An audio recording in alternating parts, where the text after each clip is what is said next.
सबसे बड़ी problem face करते हैं वो प्रॉब्लम ये होती है कि जब हम केमिस्ट्री पढ़ रहे होते हैं तो हमें जो डाउट्स आते हैं वो हमें उस टॉपिक से नहीं आते, क्योंकि बच्चे बहुत ज्यादा सोचने लगते हैं और ज्यादा सोचने की वजह से डाउट जो आते हैं वो अगले चैप्टर के होते हैं। क्योंकि केमिस्ट्री जो हमारा सब्जेक्ट अकेला सब्जेक्ट ऐसा है जो जिसमें हम जितना डीप जाते जाएंगे उतना ही हमें मतलब इन्फॉर्मेशन आगे का ढूंढने की कोशिश हम करेंगे। तो हम ट्राई करते हैं कि जितना ज्यादा हम एक्सप्लोर कर पाए हम करेंगे। तो हम स्टार्ट करते हैं।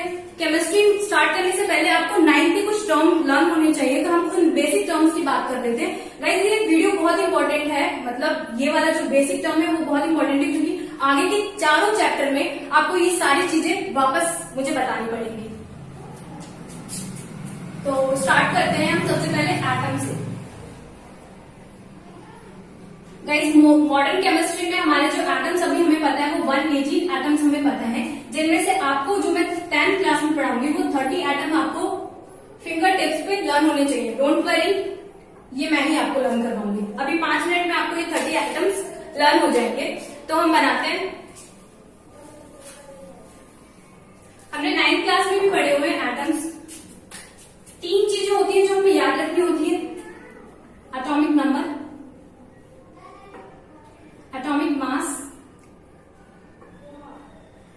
एंड इनकी आयंस। तो सबसे पहले हम एटॉमिक नंबर की बात करते हैं। जो तुम्हारे क्लास में रोल नंबर वाइज बच्चे जैसे बैठते हैं वैसे हमने एटम्स को भी बिठा रखे हैं अपने पीरियोडिक टेबल्स में। तो वैसे ही जिस टाइप से हमने अपने पीरियोडिक टेबल में एटम्स को बिठा रखे हैं उसको एटॉमिक नंबर कहते हैं। तो हम उन एटॉमिक नंबर की बात करते हैं। हम 1 to 30 एटम्स की बात करेंगे। तो हम स्टार्ट करते हैं। जैसे मैंने लिखा, मैं 10 करके लिखूंगी।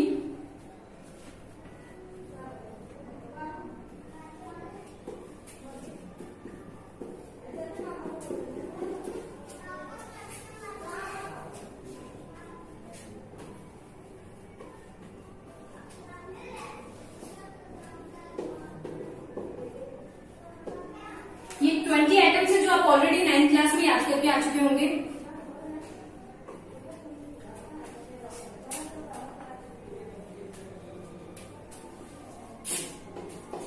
जिनको नहीं भी लर्न है कोई बात नहीं, आज हम लर्न करेंगे। हमें बोलना कैसे है, जिस टर्म में ये लिखा हुआ है हमें वैसे इसको लर्न करना है। एच, हा, ही, ली, बी, बकनौ, फनी। हम ऐसे ही बोलेंगे, हा, ही, ली, बी, बकनौ, फनी। ये 2 सेकंड में आपको लर्न हो गए, हा, ही, ली, बी, बकनौ, फनी। देन ना, मग, आल, सिर्फ, क्लार, कक्का, सक्की, बकर, मन, फेकोनी, कुंज। सिर्फ आपको 2 मिनट में सारे एलिमेंट्स लर्न हो जाएंगे। आपको सिर्फ मेरी तरह बोलना है, हा, ही, ली, बी, बकनौ, फनी, ना, मगाल, सिर्फ, क्लार, कक्का, सक्की, बकर, मन, फेकोनी, कुंज। ये आपको 1 to 30 एलिमेंट्स लर्न हो गए। आपको जितने भी क्वेश्चन आएंगे वो इन्हीं एलिमेंट्स के ऊपर आएंगे और आपको इन एलिमेंट्स को इसी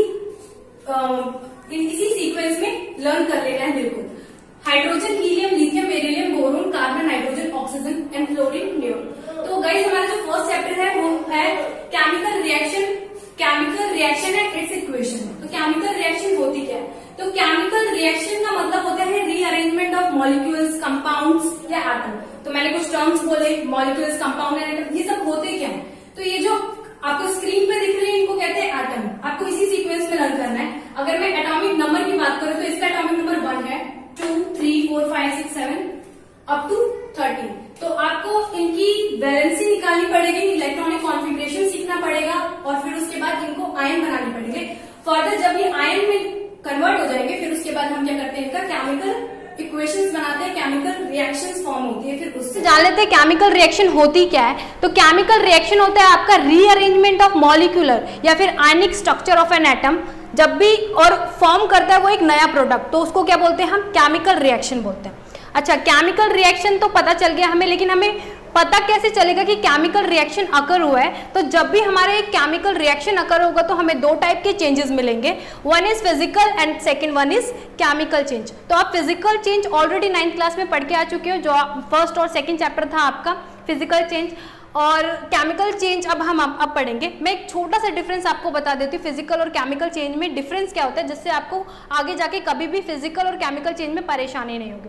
जो आपका फिजिकल चेंज होता है वो आपका हमेशा रिवर्सिबल होता है, और जो आपका केमिकल चेंज होता है वो क्या होता है? इरिवर्सिबल होता है। For example dissolving of sugar, जब भी हम क्या करते हैं वाटर में शुगर डिजॉल्व करते हैं तो आपका क्या होता है, जो शुगर होता है उसे हम वापस क्या करते हैं, सेपरेट कर पाते हैं। हमने मेथड ऑफ सेपरेशन भी पढ़ा था 9th क्लास में, तो वो सब किसके लिए था, वो फिजिकल चेंजेस के लिए था। जब भी फिजिकल चेंज अगर होगा तो हमें जो नेचुरल प्रोडक्ट होगा वो हम वापस ले पाएंगे, बट जब भी केमिकल चेंज होगा तो हम नेचुरल प्रोडक्ट हम वापस नहीं ले पाएंगे। अच्छा, केमिकल चेंजेस होते क्या कौन कौन से, तो जब सबसे पहले जब भी आपको केमिकल चेंज दिखेगा तो आपको कलर में चेंज दिख सकता है। For example rusting of iron, जब भी आपको रस्टिंग ऑफ आयरन दिखेगा तो जो हमारा आयरन होता है वो थोड़ा ब्राउनिश हो जाता है, मतलब कलर में चेंज आया। तो जैसे कलर में चेंज आया तो हम क्या बोलेंगे कि वो क्या है, आपका केमिकल चेंज है। सेकेंड, जब भी गैस इवॉल्व होगी, मैं आपको बता देती हूँ, जब भी हमारे मेटल जो होते हैं वो एसिड के साथ रिएक्ट करते हैं तो हमें सॉल्ट प्लस में हाइड्रोजन गैस देते हैं। तो जो हाइड्रोजन गैस इवॉल्व हुई है वो किसकी वजह से हुई है, वो केमिकल रिएक्शन की वजह से हुई है। और हमें पता कैसे चला केमिकल रिएक्शन हुआ है, क्योंकि हमें केमिकल चेंज दिखा कि उसमें क्या हुआ है, गैस इवॉल्व हुआ है। सेकेंडली, हमारा जो होता है टेम्परेचर में चेंज हो सकता है। टेम्परेचर में चेंज मतलब हमने एक्सोथर्मिक एंडोथर्मिक रिएक्शंस भी पढ़ रखी है और हम आगे भी पढ़ेंगे।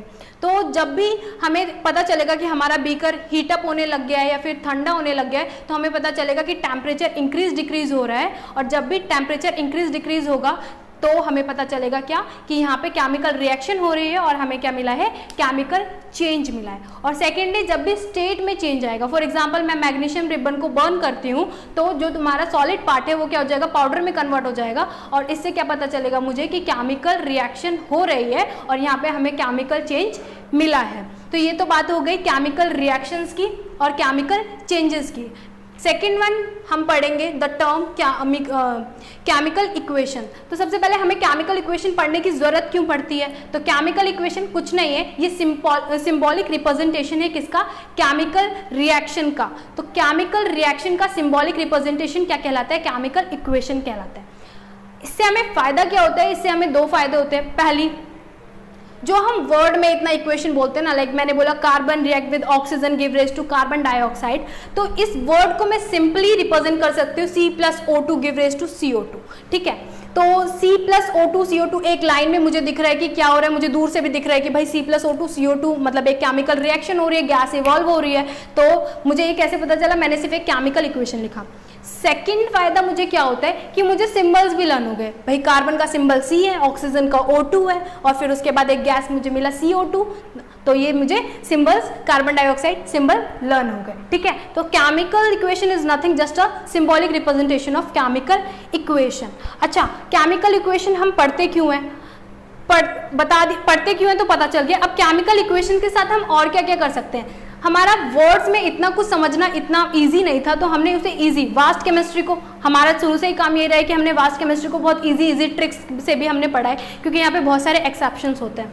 तो हमने जब केमिकल इक्वेशन पढ़ा तो अब हमने